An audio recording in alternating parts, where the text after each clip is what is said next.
Well, I've remembered to hit the record button this time, Luke, so let's get started. Hey, friends. Welcome to Sermon Preview for December 19th, this weekend coming up, Advent 4. We're going to talk a little bit about the sermon in a minute, but first I'm kind of excited about this announcement. Yeah, me too. So as you know, last year we had no one in the building on Christmas Eve. No. And we still had wonderful Christmas services, and the attendance online was staggering, and we loved that. But this year, we endeavored to try to have everyone in the building, but because of COVID and new variants, we've had to have limited numbers. But Central has, as they always do, risen to the occasion and figured out how to do this online. And all of you have, been calling in and wanting to get connected. And because of that, across our three services, we are 2/3 of the way full on our 2:30 service. Our 5 o'clock service, or 5:30, depending, its service starts at 5:30, but the music starts at 5. Mm-hmm. That service is completely full.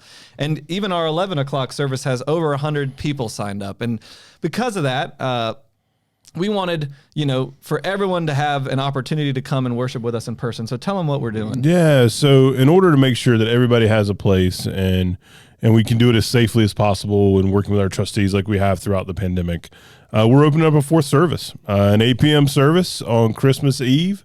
It's going to be really exciting. So our 8 p.m. service will look a lot like our 11 p.m. service. We're going to have our string quartet. They're going to be able to be with us then. We'll have communion at that service, and it's going to be a lot of fun. I'm very thankful that we're a church that's able to do that. I'm thankful for you all for signing up. It gives us the flexibility to be able to add a service to make sure there's space for everybody. And just a reminder, so our 2 p.m. service, man, that really does focus on our kids will be leading the service. It'll be a lessons and carols led by our children and our children's choirs.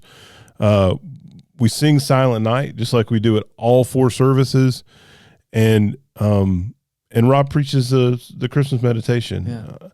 Yeah.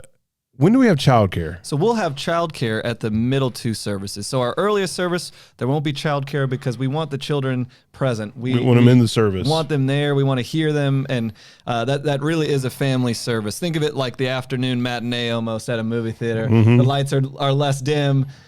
People are a little bit more gracious with the sounds and sights around. And the kids get to participate fully in Christmas Eve, which is so wonderful. And then the middle 2 services, so the 5:30 and the now added 8 o'clock service, will have childcare available. And then, of course, our 11 o'clock service won't have childcare.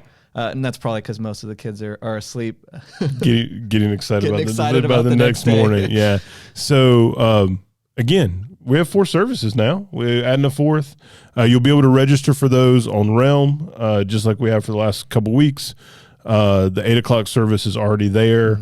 By the time you're seeing this, it'll be on our website. And so, but if you have any questions, as always, email one of us or call the office. Yeah, and this is also a great opportunity. If you're signed up for maybe the 2 o'clock service or maybe even the 5:30, and want that lessons and carols, but also want communion, this 8 o'clock service will be perfect for that as well, to sign up for both. And this just ensures we'll have plenty of space for everyone on Christmas Eve. Absolutely. So this Sunday, what we got going on? So this Sunday, not only will you see Luke and I preaching together, but we will be adding 2 more. Rob and Lisa will be with us as well. So we'll see if that ups the chemistry here or brings it down. You guys can be the judge.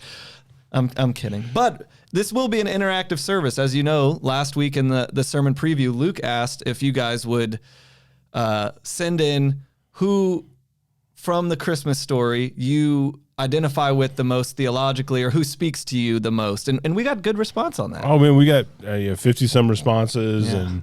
And, man, some really, a lot of folks brought in characters that were, that we talk about a lot, but there were some folks that brought in characters that, we hadn't really thought about. And so we're going to work that in, and we're going to talk about the characters that have resonated with us and talk about that through the theme of light. We've been doing this theme of dark, into the light. And this week we're culminating that with going into the light. And we're specifically talking about the incarnational nature of those people and the fact that God put on flesh and came and lived among us, and what that means to not only the people in this story and those present then, but how it's still speaking to us now. Yeah, what it means to us today, that the year in and year out, we celebrate the coming of this baby, God in flesh, that it just changes how we think about the world. So I'm excited for us to it'll be a fun conversation, and we've got a harpist this weekend helping lead our music, and